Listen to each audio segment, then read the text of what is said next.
આઝાદીની લડાઈ ચાલતી હતી ત્યારે ઝવેરચંદ મેઘાણી એક ક્રાંતિકારી લેખો લખતા. અંગ્રેજ સરકારે એમની સામે કાર્યવાહી શરૂ કરી. કોર્ટમાં એમને પેશ કરવામાં આવ્યા. જજ મૂળ તો ભારતીય જ હતા, પણ અંગ્રેજ સરકારમાં નોકરી કરતા હતા. એ જજે એવું કહ્યું કે તમે કેમ આ બધા ક્રાંતિકારી લેખ લખો છો? લખવા પાછળનું કારણ, હેતુ શું છે? ત્યારે ઝવેરચંદ મેઘાણીએ કહ્યું જજ સાહેબ કે સાહેબ, હું આ લેખ કેમ લખું છું એ પ્રશ્નો હોવો એના કરતા મને પ્રશ્ન એ છે કે તમે કેમ આવા ક્રાંતિકારી લેખો નથી લખતા? જજ સાહેબને અંતરદ્રષ્ટિ થઈ કે આ વ્યક્તિની જે રાષ્ટ્ર ભાવના છે, દેશ માટે પોતાનું જીવન કુરબાન કરવાની જે ભાવના છે, તાત્કાલિક તો જજમેન્ટ ન લખી શક્યા, એમની પેન જ ઉપડી નહીં. પછી અન્ય કાર્યવાહી થઈ, અન્ય જજે બધી કાર્યવાહી કરી અને ઝવેરચંદ મેઘાણીને 2 વર્ષની જેલની સજા ફરમાવવામાં આવી. એ ધંધુકા રાણપુરની કોર્ટમાં એમને ફરવામાં આવી. એ 2 વર્ષની જેલ જ્યારે જજે એમને કીધું કે તમને 2 વર્ષની જેલ એટલે કે સજા કરીએ છીએ એ ફરમાવી, ઝવેરચંદ મેઘાણી બહુ સ્થિર હતા. પણ ઘટનાનો મોટો વળાંક હવે છે. આપણે મુદ્દો શું ચર્ચા કરીએ છીએ કે તમે સાચી રીતે મૂલ્યોને જીવતા હોય ને તો તમારા સહજ સંસર્ગથી અન્યને, સંસ્કૃતિ અને રાષ્ટ્ર પ્રત્યે પ્રેમ જાગે છે.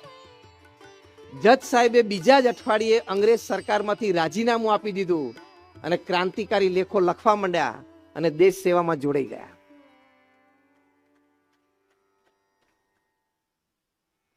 તો અગેન એક સંત તરીકે રાષ્ટ્ર પ્રથમની ભાવના એ છે કે આપણું જીવન એવું મૂલ્યવાન બનાવવું કે આપણા વિચારો, આપણા અભિગમો, આપણા વર્તણૂકો આપણા સનાતન હિન્દુ ધર્મની સંસ્કૃતિ પ્રમાણે હોય, અને હોય તો તમે દેશ માટે ઘણું કરી શકો.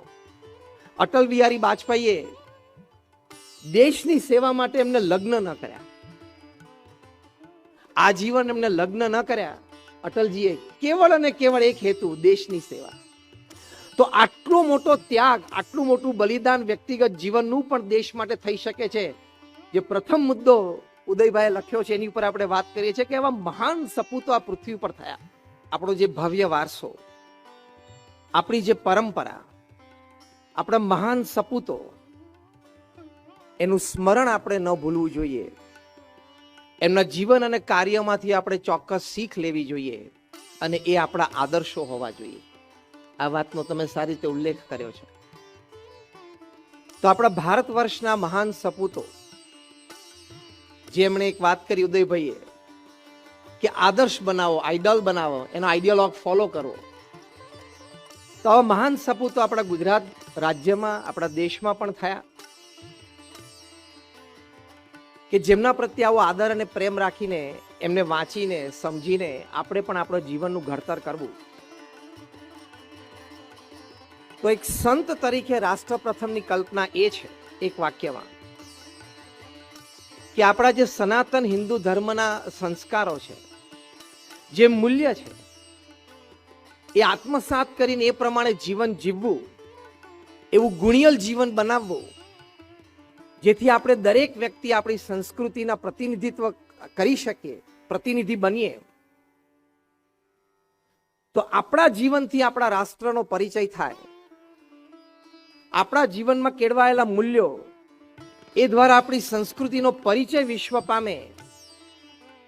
એ મારી દ્રષ્ટિએ સંત તરીકે એક રાષ્ટ્ર પ્રથમની કલ્પના છે કે આપણા જીવનમાં આપણા સનાતન હિન્દુ ધર્મના મૂલ્યો એવા સિંચાયેલા હોય કે અન્યને દર્શનથી, આપણી સાથે વાતચીત, વાર્તાલાપથી, કોઈક અલ્પ સંબંધથી એને આપણી સંસ્કૃતિ પ્રત્યે આદર થાય, આપણી સંસ્કૃતિ પ્રત્યે એને પ્રેમ જાગે.